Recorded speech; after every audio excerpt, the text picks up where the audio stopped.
Hello my dear friends, अस्सलाम वालेकुम। कैसे हैं आप सब? आई होप आप सब ठीक होंगे। अल्हम्दुलिल्लाह मैं भी यहाँ पर अच्छी हूँ। तो यहाँ पे शाम का टाइम है और मैं किचन में काम कर रही हूँ। तो आप देख सकते हैं कि मैं जल्दी जल्दी से लगी हुई हूँ, क्योंकि उस टाइम पे बिल्कुल माइंड काम नहीं कर रहा था और कितना ज़्यादा फैला हुआ सब कुछ दिख रहा है। तो हाँ, ऐसे ही कुछ हो गया था। और अचानक से मेरे छोटे वाले बहनोई, मतलब मेरे छोटी वाली सिस्टर के हस्बैंड आ चुके थे। और बिल्कुल भी हम लोगों को बताया नहीं वो कि मैं आ रहा हूँ या कुछ भी। मेरी बहन को भी नहीं बताया, उसे सरप्राइज़ दिया उन्होंने। तो फिर अचानक से आए तो बहुत अच्छा भी लगा। लेकिन अब समझ में नहीं आता ना कि करें क्या। तो मार्केट से तो काफ़ी चीज़ें आ जाती, लेकिन अम्मी ने बोला ऐसा करो कि कुछ घर का हो जाता है तो अच्छा लगता है। तो फिर मैंने जल्दी से पोहे बनाए और पोहे भी बनकर इस टाइम रेडी हो चुके हैं। फिर मैंने उनके लिए नाश्ता लगाया, तो नाश्ता भी रेडी हो चुका था और वो बस यही बोल रहे थे, परेशान मत होइए आप, परेशान मत होइए। लेकिन ऐसा तो होता नहीं है कि घर बहनोई आए और कुछ ना हो। फिर उसके बाद नाश्ता वगैरह उन्होंने कर लिया, थोड़ा देर हम लोगों ने बातें की बैठ के। फिर मैंने सोचा कि यहाँ पे मैं बना लेती हूँ रोटियाँ। तो मैं रोटियाँ डालने लगी और इत्तेफाक ऐसा कि हमको तो कुछ पता नहीं था। और आप लोग को पता है कि मुस्लिमों के घर में अगर नॉन वेज नहीं बनता तो समझिए कुछ भी नहीं है। तो इत्तेफाक ऐसा हुआ कि अम्मी का दिल ना सुबह से उस दिन बोल रहा था कि कहीं मेरे भाई साहब आ ना जाएं। तो मेरी छोटी वाली बहन से बार बार पूछ रही थी, ऐसा तो नहीं है कि वो आएंगे? तो बोली नहीं अम्मी, नहीं आएंगे वो। तो फिर ऐसा हुआ कि अम्मी ने उस दिन फ़िश ली थी, तो अम्मी ने ज़्यादा ले ली थी और फ़िश करी बन चुकी थी। और डैडी ऑफिस से आए थे तो डैडी ने खाना खा लिया था। तो डैडी की टेंशन नहीं थी, डैडी खाना खा ही रहे थे, उतने में वो पहुंच गए थे। और मेरे डैडी तो ऐसा है कि दोनों एक ही जगह पे जॉब करते हैं। मेरे डैडी की जॉब भी वहीं पे है और मेरे भाई साहब की जॉब भी वहीं पे है। तो डैडी बोले कि आपने बताया नहीं। तो बोले कि कोई बात नहीं डैडी, मैं अचानक से आना चाहता था। और यहाँ पे मेरा काम जैसे हुआ तो मैंने सोचा ये बर्तन वगैरह जो रखे हुए हैं नाश्ते के, तो मैं इन्हें सब साफ़ कर दूँ और इनको भी इनकी जगह पे रख दूँ, पानी निकल जाएगा तो। और जब कोई घर में आता है तो ऐसे लगता है थोड़ा उनके साथ बैठो उठो तो अच्छा लगे। उसके बाद यहाँ पे सिम्मी आ चुकी थी, तो सिम्मी बहुत फ़नी फ़नी बातें कर रही थी, तो सबको बहुत मज़ा आ रही थी। और भाई साहब भी अपने बिहार की बातें बता रहे थे। उनकी बिहार की लैंग्वेज थोड़ा अलग होती है ना हमारे एमपी से, तो वो सारी चीज़ें बता रहे थे। और दावत के बारे में बता रहे थे, वहाँ पे दावतें कैसी हो दी जाती हैं, तो ये सब चीज़ें बता रहे थे। बहुत अलग चीज़ें लग रही थी। और बैठ के फिर हम लोगों ने बहुत ज़्यादा यहाँ वहाँ की बातें की। और इनका नेचर भी बहुत अच्छा है, बहुत ज़्यादा हिल मिल जाते हैं सब में। तो ऐसे नेचर के लोग ना अच्छे लगते हैं कि हर जगह पे एडजस्ट हो जाए। बहुत सारे लोगों का नेचर होता है कि पता नहीं, मतलब अपने आप में अहम, गुरूर, घमंड, वो चीज़ें हम में बिल्कुल सूट नहीं करती है। ना हमारा नेचर ऐसा है, ना ही हम ऐसे लोगों को पसंद करते हैं। कुछ लोग ऐसे होते हैं जिनको बहुत अपनी, मतलब क्या बोलूँ कि किस चीज़ का घमंड होता है। कभी होगा तो बताऊंगी कि किस चीज़ों का घमंड होता है लोगों को। बाकी ये सब चीज़ें बहुत बुरी होती हैं। तो यहाँ पे शबीना खाला आई हुई थी और मैं किचन में थी, तो खाला को अमरूद दिख गई। तो खाला ने बोला ये अमरूद मैं खा लूँ? मैं बोली बिल्कुल खाओ आप, रात है और जाके फिर सर्दी जुकाम भी बढ़ाना। तो खाला ने यहाँ पे अमरूद खाई और उसके बाद यहाँ अम्मी के साथ बैठ गई तीनों। तो यहाँ पे इनकी बातें चल रही, पता नहीं कहाँ कहाँ की बातें ये भी निकाल के बैठी थी। मतलब हम लोग वहाँ पे बातें कर रहे थे और यहाँ पे ये तीनों बहन ये यहाँ पे बातें कर रही थी। तो हम तीन वहाँ पे थे बहन और यहाँ पे ये तीन थी। तो इनका भी देख के मुझे बहुत अच्छा लगा। फिर ये नेक्स्ट डे मॉर्निंग का है। और मॉर्निंग में भाई साहब चाय बिल्कुल भी नहीं लेते हैं, लेकिन ठंडियों की वजह से हमने बोला कि नहीं आप चाय लीजिए। तो बोलते हैं कभी कभी ले लेते हैं, और मेरी बहन जिद करती है तो पी लेते हैं कभी कभी वो, नहीं तो उनके घर में ही कोई चाय नहीं लेता। शादी के पहले तो ये हुआ था, मेरी बहन इतना ज़्यादा चाय पीती है और उसके ससुराल में कोई भी नहीं पीता। फिर यहाँ पे बनी अंडे की भुर्जी। तो मैं इस तरीके से अंडे की भुर्जी बनाती हूँ और आपने देख ही लिया होगा।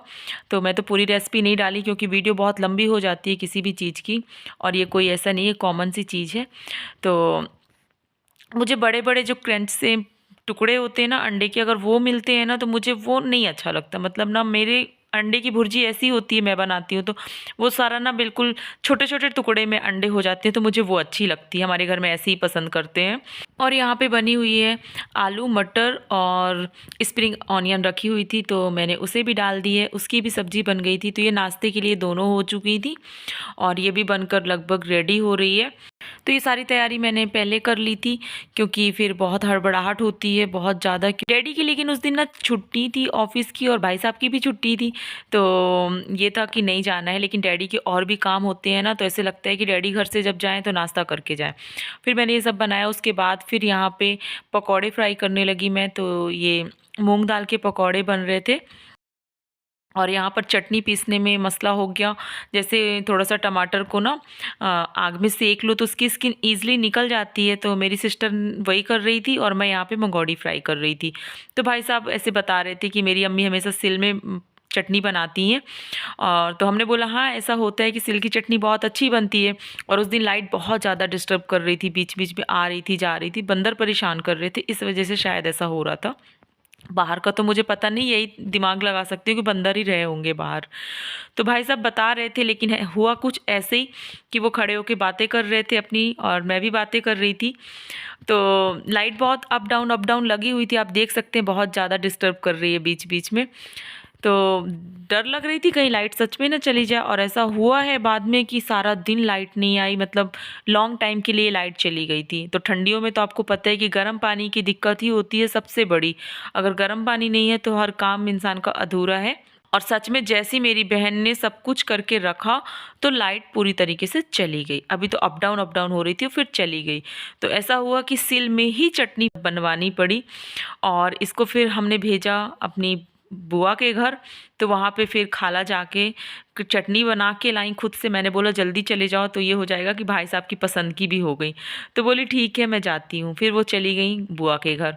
फिर यहाँ पे जैसे मंगोड़ी बनी, अब ये हो रहा था डैडी बैठे हैं, थोड़ा सा अंदर से ना डर लगने लगी थी बहुत ज़्यादा कि अब बैठ गए हैं और चटनी भी नहीं आ रही। ऐसा होता है ना कि हम सब बैठे हैं खाने के लिए और जो चीज़ चाहिए उसमें टेस्ट के लिए वही चीज़ नहीं आ रही है, तो थोड़ा सा ना फ़नी हो जाता है।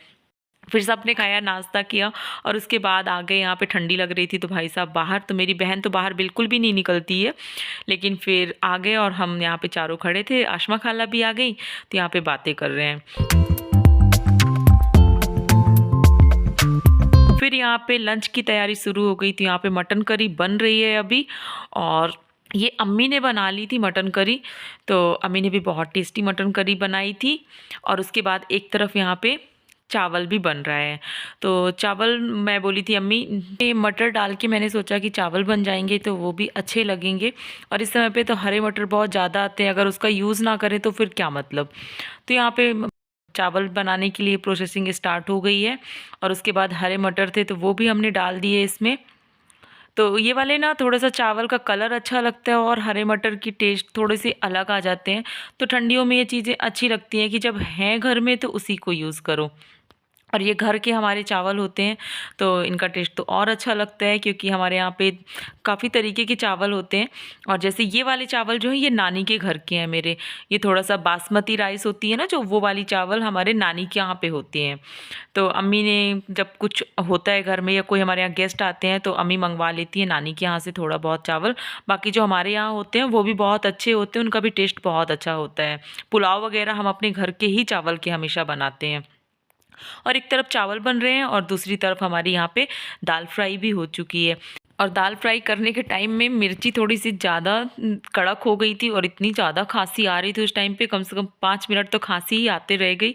और उसके बाद यहाँ चावल में पानी डाल दिए हैं हिसाब से और इसे ढककर रख दिए हैं। तो ये भी बनकर रेडी हो जाएंगे थोड़ा देर से। और उसके बाद फिर यहाँ पर अम्मी किचन में आ जाती हैं। तो अम्मी ने देखा, उसके बाद अम्मी बोली कि इसको धीरे आंच पर रख देते हैं। और उसके बाद अम्मी यहाँ पर किचन वगैरह क्लीन की, क्योंकि फिर सबका नहाने का टाइम हो जाता है। तो अम्मी किचन वगैरह क्लीन करती हैं लास्ट में। सारा कुछ होने के बाद अम्मी की ही ड्यूटी होती है कि लास्ट में अम्मी किचन क्लीन करती हैं। और चाहे हम कितना भी कर दें लेकिन अम्मी को ना उस चीज़ से संतुष्टि नहीं होती। किचन में अम्मी ही आती हैं और फिर अपने हिसाब से सब कुछ करती हैं। फिर यहाँ पे मैं जाने लगी हूँ नहाने के लिए। तो मैं अपना निकल रही हूँ नहाने के लिए और पता नहीं मैं कुछ कपड़े ढूंढ रही थी लेकिन मुझे कुछ चीज़ें मिल नहीं रही थी। तो मैं अंदर बाहर हो रही थी और फिर मुझे वो चीज़ें नहीं मिली। मेरा दिमाग ही काम नहीं किया कि मैंने कहाँ पे रखी है, क्या है। मैं अलमारी में भी बहुत ज़्यादा ढूंढी लेकिन मुझे वो चीज़ नहीं मिली जो मैं ढूंढ रही थी। फिर यहाँ पे मैं नहा के आ गई और फिर बर्तन भी जल्दी साफ़ हो गए थे उस दिन। तो ये सारे बर्तन मैंने अपनी बहन को बोली कि आज तुम सेट कर दो, क्योंकि भाई साहब को लेके मुझे जाना था नानी के यहाँ। फिर उसके बाद मैं और भाई साहब चले गए नानी के यहाँ। तो मेरी नानी अम्मी बहुत ज़्यादा खुश हुई देख के, क्योंकि अभी 11वीं शरीफ की अम्मी ने न्याज दिलाई थी, मतलब मेरी नानी अम्मी तो बुलाई थी। और तो भाई साहब नहीं आ पाए थे। वही भाई साहब बोल रहे थे कि नानी नहीं आ पाए थे क्योंकि उनकी अम्मी शायद बिहार चली गई थी, इस वजह से वो नहीं आ पाए थे। तो उन्हें इस चीज़ का अफसोस था कि सब लोग आए लेकिन हम नहीं आए। तो अम्मी बोली कोई बात नहीं बेटा, अम्मी आपकी नहीं थी और अम्मी की भी केयर करना बहुत ज़रूरी है, क्योंकि अम्मी शायद उसी दिन उनकी बिहार से आई थी, ऐसा कुछ हुआ था, तो वो उनको लेने के लिए चले गए थे, इस वजह से नहीं आए थे। फिर उसके बाद यहाँ पे हम सब बैठे थे और भाई साहब बोल रहे थे कि मुझे निकलना जल्दी है, क्योंकि उनको बाइक से जाना था, बाइक से आए हुए थे वो, तो बार बार बोल रहे थे कि अप्पी चलें, अप्पी चलें। तो मैं बोली कि चलते हैं, लेकिन नानी अम्मी बोली नहीं बेटा और बैठो और बैठो, ऐसे कर रही थी नानी अम्मी। तो कुछ बोलते बनता भी नहीं है कि बड़े बार बार रोक रहे हों और हम उठ के चले जाएं। फिर नानी अम्मी ने जो नाश्ता वगैरह था, नानी अम्मी ने बोला कि बेटा कर लो, थोड़ा सा आए हो तो। और हम यहाँ पे बहुत जल्दबाजी में थे, मुझे भी लग रहा था कि उनको शाम ना हो, क्योंकि थोड़ा सा लगता है ना कि मतलब सब सेफ्टी से पहुँच जाएं हर जगह। तो हम पहले डिसाइड कर लिए थे कि इस बार आप टाइम से पहले निकल जाइएगा जाने के लिए, क्योंकि पिछली बार गए थे ना तो लेट हो जाता है, और फिर ठंडी होने लगी है ना, तो ठंडियों के मौसम में जहाँ भी जाना है जल्दी पहुँच जाओ तो ज़्यादा बेहतर है, क्योंकि शाम हो जाती है। फिर घर आ गए, यहाँ लंच की तैयारी हो रही है और ये मेरी टाइमिंग होती है शम्स बाबू की स्कूल से आने की, और शम्स यहाँ पे बैठा हुआ है और वीडियो कॉलिंग में दोनों बच्चे, मेरी बहन है। तो ये अम्मी से बात करने की इसकी टाइमिंग होती है शम्स की, लेकिन अम्मी लगी हुई थी काम में, तो मैं ही बात की। और फिर बात करने के बाद फिर यहाँ पे हम लोगों ने जल्दी जल्दी से खाना लगाया, मेरी बात भी होते जा रही थी मोबाइल में, क्योंकि शम्स स्कूल से आता है और उसका काम होता है सबसे पहले नहाने के बाद नानी को कॉल करना। अगर उसको नानी नहीं मिली तो वो चाहे सबके पास कॉल कर लेगा कि मेरी नानी से बात कराओ। उसके बाद यहाँ पे खाना लग चुका है और डैडी और भाई साहब हैं तो खाना खा रहे हैं दोनों।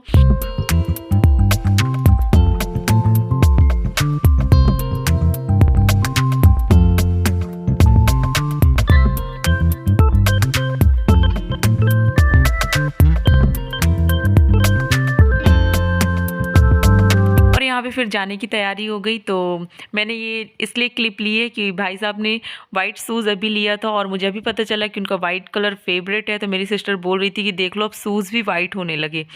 तो वही चीज़ हम देख के थोड़ा सा हंस रहे थे, और उसके बाद फिर वो निकल गए जाने के लिए। और यहाँ पे फिर सब लोग हम लोग खड़े हुए हैं, डैडी भी हैं। तो डैडी का तो ये होता है कि उनसे डैडी की डेली मुलाकात होती है ऑफिस में, तो डैडी का नहीं लगता है। और यहाँ पे जो चीज़ें थी उन्होंने रखी और सलाम दुआ हुआ और फिर वो जाने लगे। तो डैडी की कोई इंपॉर्टेंट कॉल आ गई थी, तो डैडी इस टाइम पे बात भी कर रहे थे किसी से, और अम्मी समझा रही थी कि अच्छे से जाइएगा।